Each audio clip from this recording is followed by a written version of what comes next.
In this video, we're going to use a site that we can grab a picture on Google Maps or any other kind of map, but we're going to take that image, bring it into Revit, and then trace the outline and make our own site map that's the same shape of that. So first, I'm going to grab the image that I need, and it's important to grab not just the image of its image itself, but I'm going to scoot this over here because I want this outline and this scale down here at the bottom. This line says 50 feet.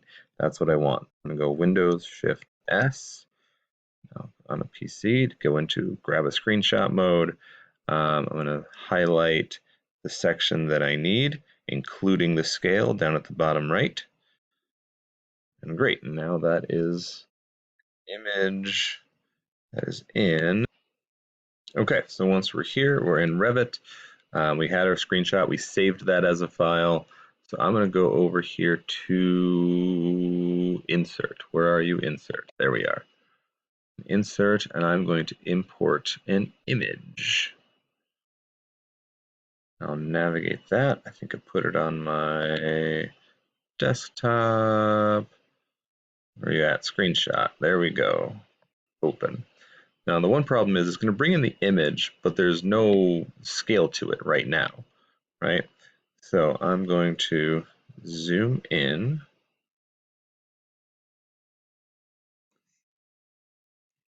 Okay, so now we are here, and I have this picture in here, but it may not necessarily be to scale. So what I want to do is find my scale button, which is right there in the middle, right in the view tab. So I'm going to scale, it resizes the item.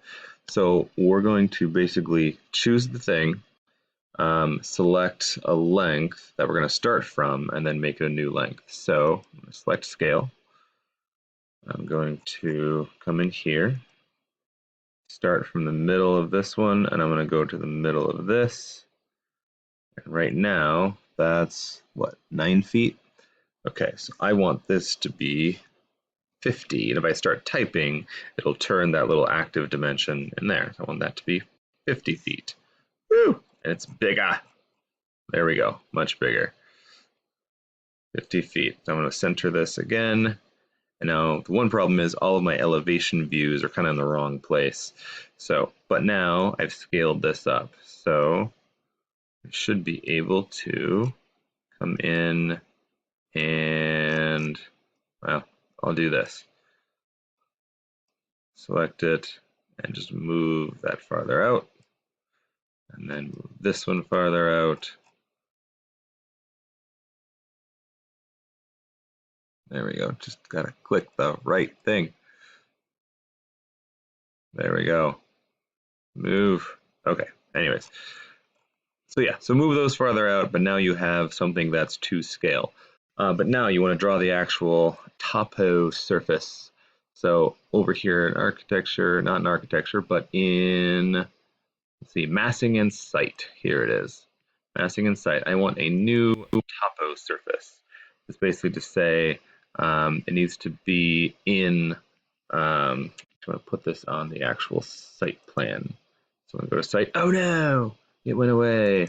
Ah, because this was on level 1. Okay, so note to self, go to the site plan first before you draw this. That's okay, I'll rename it and we'll go with that. But if I go to massing and site, am I still in my topo surface? Yeah, exit, modify, cancel. Okay, so I landed on level 1, that's fine. Make sure you just do this on the site, it'll be easier. My topo surface, I'm going to come in and basically outline all the different parts of this. This warned me that I couldn't see it in this view, and I don't know why. So I'm going to pause and fix that. All right, guess what you can do? You can Control X and Control V that from level 1 to back to your site level, which is where your topo surface goes. Okay, so exit, undo, oh no, paste again. All right, so we'll copy, we'll paste. I moved it in, it kept the same scale, so that's good. I'll kind of center it. I'll move these elevation views later, but back to our topo surface. Now, yes, I see the points.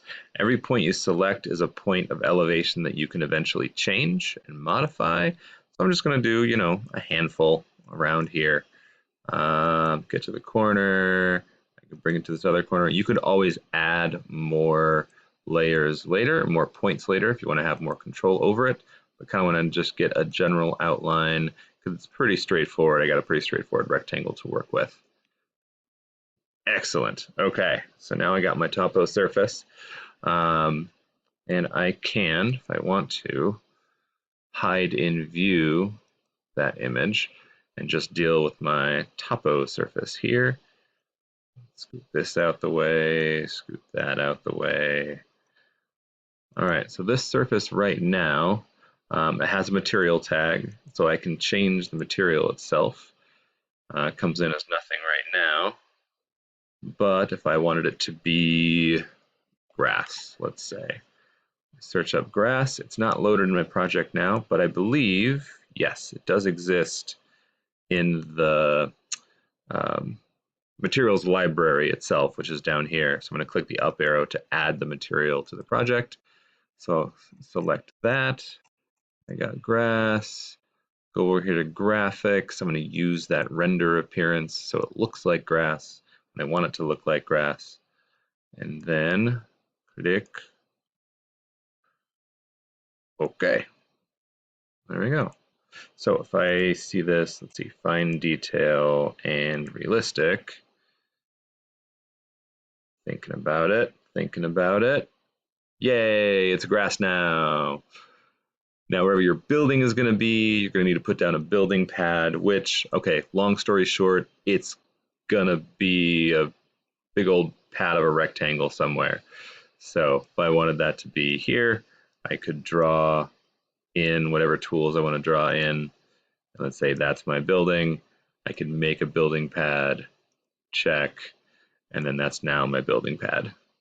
Let's go to a 3D view real quick so we can kind of take a peek at this. Ta-da! Let's see this in realistic form. There we go. There's my site, which I can put stuff on and I can look at it at different places. The building pad is in there. If I were to change that building pad's, let's see, its height offset. You know what? That's a different thing. Oh, there we go. Grass, no. Building pad. Give me the building pad, not the topo surface. No. Building pad. All right, that's at level 1. Height offset. If I wanted to have a basement, I could do negative, I don't know, 10 feet. Height offset, apply. And the one thing unique is that you treat it just like a floor, except that it excavates for you.